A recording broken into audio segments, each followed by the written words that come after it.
Hey, hi everyone. Thank you so much for such an amazing response on my first video. We spoke about how do you diagnose an onboarding for a tech product. Today we are going to address a little bit different topic. We're going to address how do you look at acquisition channels in general, right? A lot of time I keep on hearing from people at typical startup meetups, conferences, and even one-on-one conversations over LinkedIn and offline that acquisition is equal to paid marketing, running ads and doing stuff. I think people have this notion that growth is equal to acquiring users, which is absolutely baseless, right? Growth is about how do you look at a complete process where you look at how do you acquire a user, how do you onboard them really well so that they understand how to use a product and keep on using your product, right? And of course, you try to make money in the whole process. I think growth is a complete funnel than just saying, how do you look at acquisition? But we'll look at acquisition in detail in this video. So for me, right, how would I look at acquisition is first, I would define what is my ideal customer profile. Now, ideal customer profile is typically, you should Google it. How do you look at ICP? I don't need to tell you how to look at an ideal customer profile, but these are the basic traits on how you look at it. First is what is their age, what is their gender, what kind of cities do they live in, what kind of professions they have, what kind of interests do they have, what kind of behavior do they have, do they have kids, are they married, are they single, do they live in a rented apartment, do they live in a particular owned house, are they salaried, are they self-employed, what kind of spending patterns do they have, right? So you look at your ideal customer profile. That's step number one. Step number two is basically start looking at where do your customers spend time and where do they spend their money, right? Now, for example, if I'm a customer, I'm a 27-year-old living in Bangalore, working in a tech startup. I typically spend my weekends exploring newer places, having conversation with more people, going to meetups maybe, or shooting a video, right? That's my normal behavior. Now, if you look at my spending patterns, my most spending will be on the lifestyle side of things, right? Online shopping, using different services, multiple subscriptions. Now, when you have a tech product, you need to look at what is the places that I spend time on and try to pitch in your product in those spaces. For example, there will be two broader set of places that I'll spend time on. One, either searching for that use case or a particular product, or I'm casually surfing on social or other channels and consuming content, right? So you need to look at what is that inflection point for your product where you need to pitch in your product. For example, if I'm trying to buy a red Puma shoes, of course, it makes sense for you to focus on Google search as an acquisition channel. But at the same time, you would also want to understand which are those people are typically keep on buying from online shopping, and those kinds of interest may be available on Facebook and other platforms. So you would want to target them also on Facebook, right?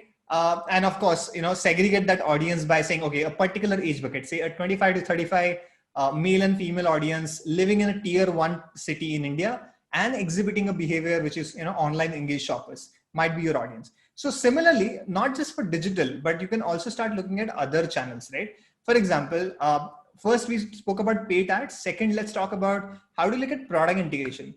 You must have seen how does Zoom has a plugin inside Google Calendar. That's what comes to my mind when I think about product integrations. You would look at, okay, where do people have their use case originated from? So if I want to use a streaming software, web conferencing plugin, I would first go to my calendar to set up a meeting, right? So it's important for you to have a hook there on that calendar so that I use, say, Zoom plugin while setting up a Google Calendar meeting. Let's take another example of product integrations, right? You always open Google Maps. Now you're trying to see how far is a particular place. And there is an option where you can select, hire a cab. And that's where you see the Ola and Uber integration in place. Now, that's when I talk about partnerships on product integration level, right? Product integrations is not asking another brand who had an overlapping audience to send an email to their whole customer base. That's not a product integration, right? So figure out how this would tie into your own tech product. So we spoke about paid ads. We spoke about product integrations. Let's talk about how to look at referral programs, right? So a referral program is a result of acquiring some users and making sure that the users are evangelists for you. So basically they have hit an aha moment And these are the kind of user who are going to spread the word about your product. So referral as an acquisition channel is completely correlated to how many people love your product. It's not about just liking the product. It's about loving the product. How many people brag about your product to other people?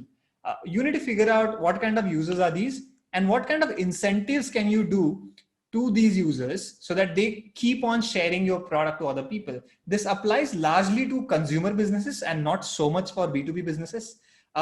We actually talk about referral designing program in our GrowthX bootcamp, which I'll talk about in a few minutes. But referral program is the holy grail of growth.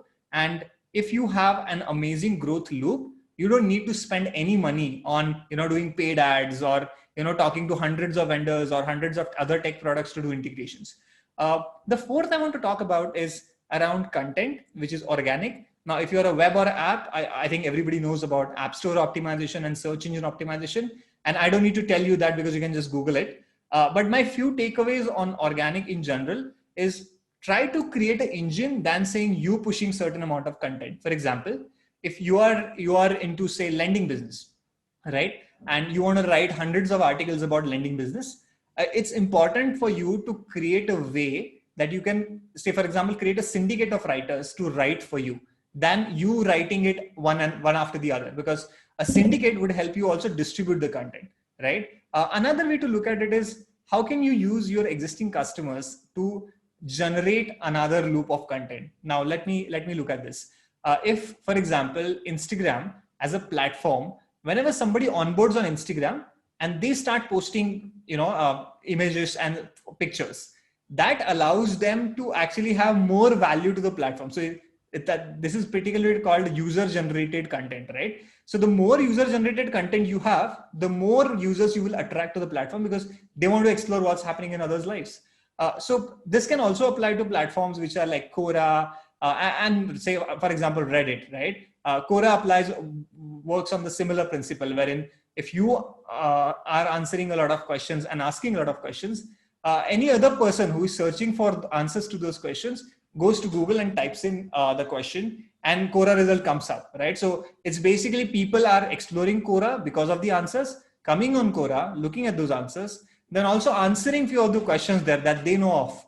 And those answers are again getting indexed by Google, right? So we looked at top 4 acquisition channels. First is how do you look at paid ads? How do you figure out ideal customer profile? How do you figure out where do people spend time and where do people spend money? Second, we talked about how do you do product integrations.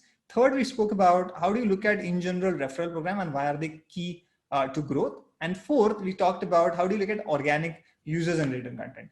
So we talk about all these 4 in the acquisition deep dive, which is in the GrowthX bootcamp. So if you think you want to understand more about how do you design a referral program, how do you understand acquisition channels and scale them, how do you do designing for product integrations, how do you take those decisions, and lastly, how do you create content loops, then GrowthX bootcamp might be the right place for you. That's all for today. If you want to know more about the bootcamp, I'll drop the link in the comments. I'll also drop the link to the last video in the comments. Hope to see you on the other side. Bye-bye.